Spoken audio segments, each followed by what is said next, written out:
いつもゆいときよ P チャンネルをご覧くださいましてありがとうございます。この動画は思いつきで喋っておりますので、話の中で信憑性に欠ける部分があるかと存じますが、あらかじめご了承願います。い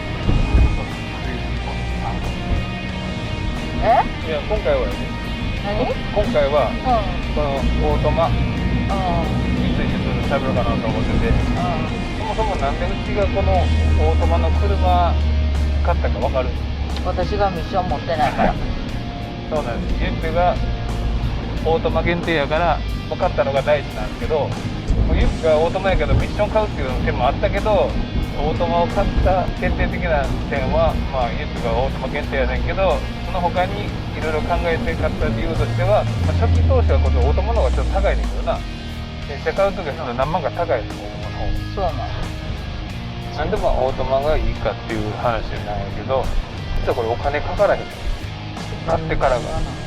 どういう意味？だから俺も今までずっとマニュアルの車乗ってたけど、まあクラッチ減ったらクラッチ変えなあかんし、それでも10万オーバーよ、もうそれだけでクラッチ交換だけで。で、まあどんどん乗っていくと今度ミッションの入りが渋くなってきて、今度はミッションオーバーホールってまた10万コースでも最終的にミッションがブローしたりとかして、リビルト品とかに交換するってでも30万とかのコースになってくるから、結局10万キロ以内にそれぐらいの出費は絶対考えなあかんから、でもオートマって最近のオートマってもうほとんどもうメンテナンスフリーで何もせんでもいいわけです。まあ、AT フルードは定期的に変えた方がいいけど、まあ、賞味今変えんでも、まあ、壊れたりせえへん。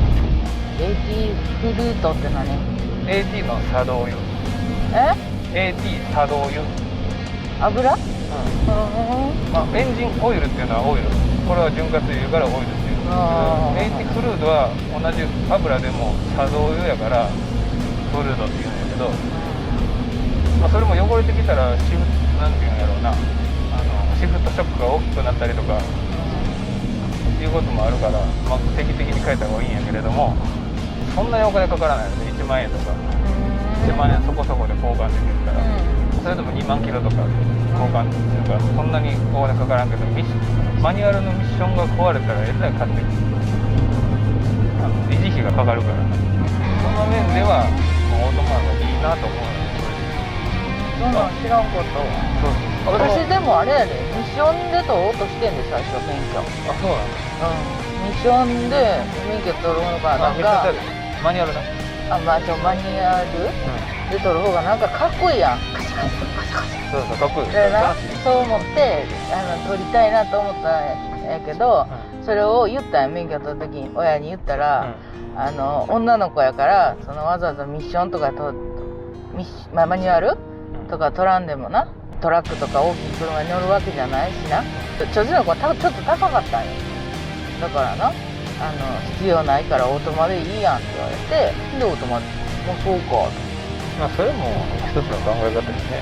親たちの世代はみんなほらマニュアル。そうマニュアルやから、だからこんなな両手両足わたわた動かしてな、もし何かあった時にパニックになったらよう動かされんようになるでって言って、危ないからな、オートマ限定でいけんやったらもうオートマにしときって言って、そう言われて、ああそうかと思って、パニックになってな、もうどっちが何で何が何だかって分からへんようになったら余計危ないやん。だからまあオートマでよかったなと思って。でもマニュアル取ってるとその車の本来の車のその動く原理っていうのが結構理解できるから、まあいいと思うけど、別に理解せんでも分からへんかったらこの1足2足これバン分からんかった、これ何を言ってんのか分からんかった。マニュアルモードの意味が分からへん、分からん下げたり上げたりする意味が分からへん。分からん。それがやっぱりマニュアル乗ってると、いまだにこれに乗り出してこう下げるのはできるけど上げることはできない。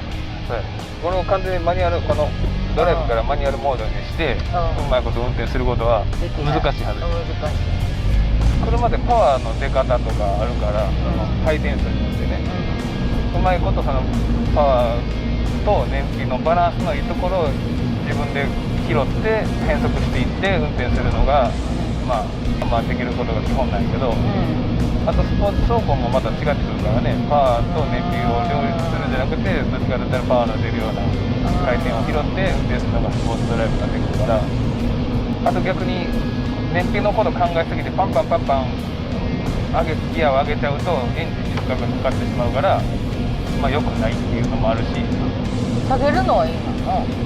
高回転はどっちかというといいのよ。負荷が少ないから。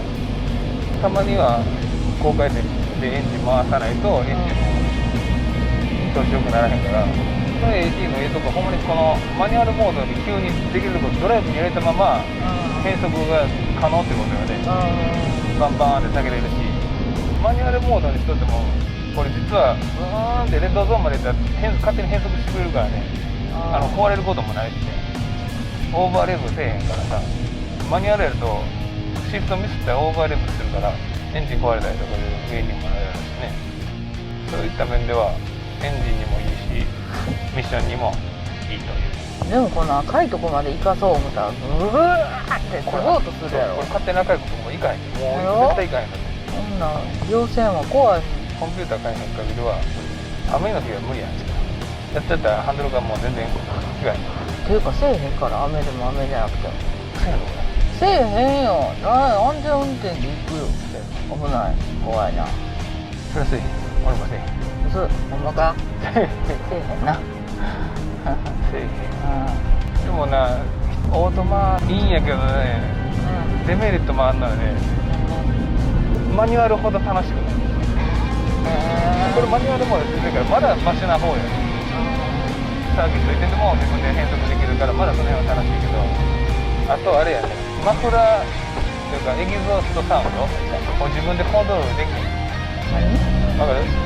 普通これでブーンブーンブーンって変わるじゃん、オートマってね。でもマニュアルってブーンブンブーンとかね、ブーンブンブンブーンとかね、自分でこうアクセルとクラッチでサウンドを奏でられるのよ。へえ。だから知らんかった。かっこいい音を自分で作れるのがいいし、あとブローオフバルブシューっていうのあるやろ。これってアクセルオフにした時しかブーンピシッって言えへんやん。だから大体基本オートマやから踏みっぱなしなんよね。でもマニュアル車はブーンって変速する時にアクセル抜いてクラッチ踏んだ時にピシューって言うの。ブーンピシューブーンピシューブーンってね。それがかっこいい。そこはオートマにできるから寂しいな。じゃあ店にしたらよかった。そうしたら言うと運転できる。全然せんで済むやん。これ横でボサーっとできる。そこがちょっと一番でかいよね。あとあれね、オートマの時でパーツが少ない。社外パーツ。ああ、そう。デフオートマ楽やね。それだけやね。まあいうことですけど、まあ是が非でも当チャンネルを、チャンネル登録および、高評価並びに低評価、ポチッとお願いいたします。めっちゃ混んでんで。嫌なってくるなこれ。もし万が一奥が一町が一気に入っていただけましたらチャンネル登録および高評価をお願いいたします。